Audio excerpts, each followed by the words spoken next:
Audio Tune.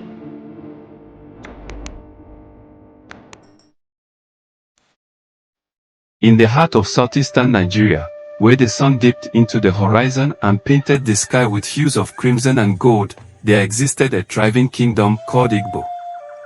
The Igbo people were known for their rich culture, their love for the land, and their strong sense of community. In the small village of Umios, nestled in the rolling hills of Igbo land, there lived a young girl named Akua. Akua was a bright and curious child, with a mop of curly black hair and a smile that could light up the darkest of rooms. She lived with her parents, Namdi and Neoma, and her younger brother, Obina. Akua's life was simple, yet fulfilling. She spent her days helping her mother with the household chores, learning the traditional Igbo dances, and listening to her father's stories about the history of their people. But Akua's life was about to take a dramatic turn. One fateful day, while out gathering firewood in the forest, Akua was ambushed by a group of slave raiders. They were ruthless and efficient, snatching Akua and several other children from their homes and dragging them away to the coast. Akua's parents were frantic with worry. They searched the village and the surrounding forest, but there was no sign of their beloved daughter. They prayed to the gods, offering sacrifices and pleading for Akua's safe return. But Akua was gone, taken away to a foreign land where she would be forced to work on plantations, subjected to physical and emotional abuse, and treated as less than human.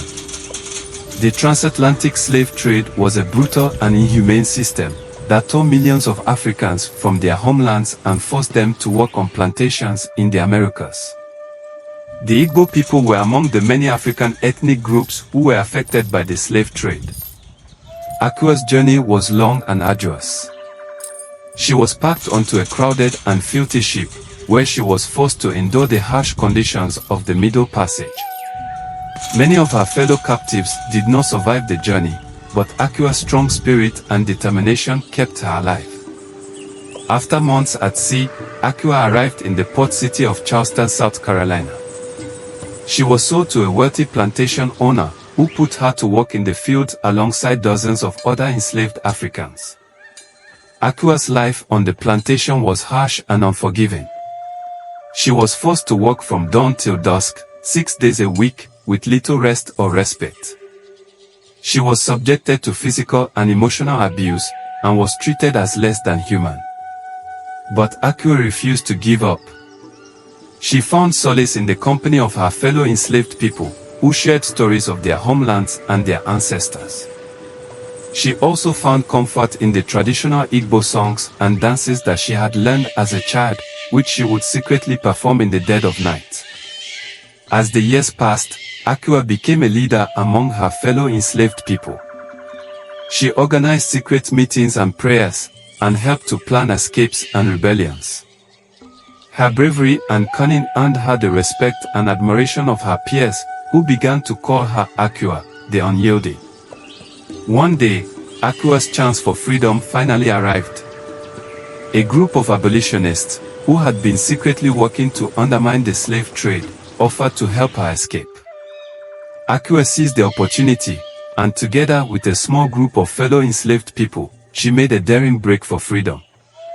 The journey was perilous, with slave catchers and bounty hunters hot on their heels. But Akua's determination and resourcefulness kept them one step ahead of their pursuers. After weeks of travel, they finally reached the safety of the Underground Railroad, a network of secret routes and safe houses that led them to freedom in the north. Akua eventually settled in Philadelphia, where she became a prominent figure in the African American community. She continued to fight for the abolition of slavery, and worked tirelessly to help other formerly enslaved people rebuild their lives. Years later, when the Emancipation Proclamation was finally issued, Akua was overjoyed. She had lived to see the end of slavery, and knew that her people would finally be free. But she also knew that the struggle was far from over, and that there was still much work to be done to achieve true equality and justice. As Akua grew older, she became a respected elder in her community. She continued to share her story with others, hoping to educate them about the horrors of slavery and the importance of fighting for freedom and equality. One day, a young girl named Ngozi approached Akua and asked her to share her story. Akua smiled and began to tell Ngozi about her childhood in Igbo land, her capture by slave raiders, and her journey to freedom in the Americas. Ngozi listened with wide eyes, amazed by Akua's bravery and resilience. When Akua finished speaking, Ngozi asked her a question that touched Akua's heart. "Akua, how did you keep your spirit strong during those difficult times?" Ngozi asked. Akua smiled and looked at Ngozi with tears in her eyes. "My dear, it was the memories of my homeland and the love of my family that kept me going," she said. "I also found strength in the stories of my ancestors, who had endured similar struggles and had emerged victorious." Ngozi nodded, taking Akua's words to heart. From that day on, Ngozi visited Akua often, learning about the history and culture of the Igbo people. As Ngozi grew older, she became a leader in her own right, fighting for the rights and dignity of her people. And she never forgot the lessons she had learned from Akua, about the importance of remembering the past and fighting for a better future. Years later, when Akua passed away, Ngozi was by her side. She held Akua's hand and whispered words of gratitude in her ear. "Akua, thank you for sharing your story with me," Ngozi said. "Your bravery and resilience have inspired me to fight for my people's freedom and dignity."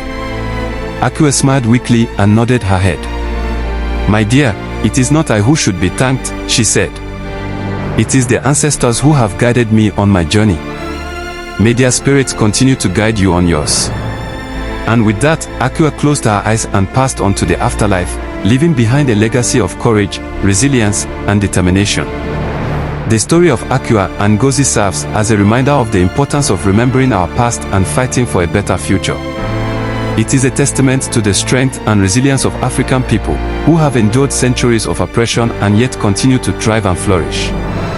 May the story of Akua and Ngozi inspire us all to fight for justice, equality, and human dignity.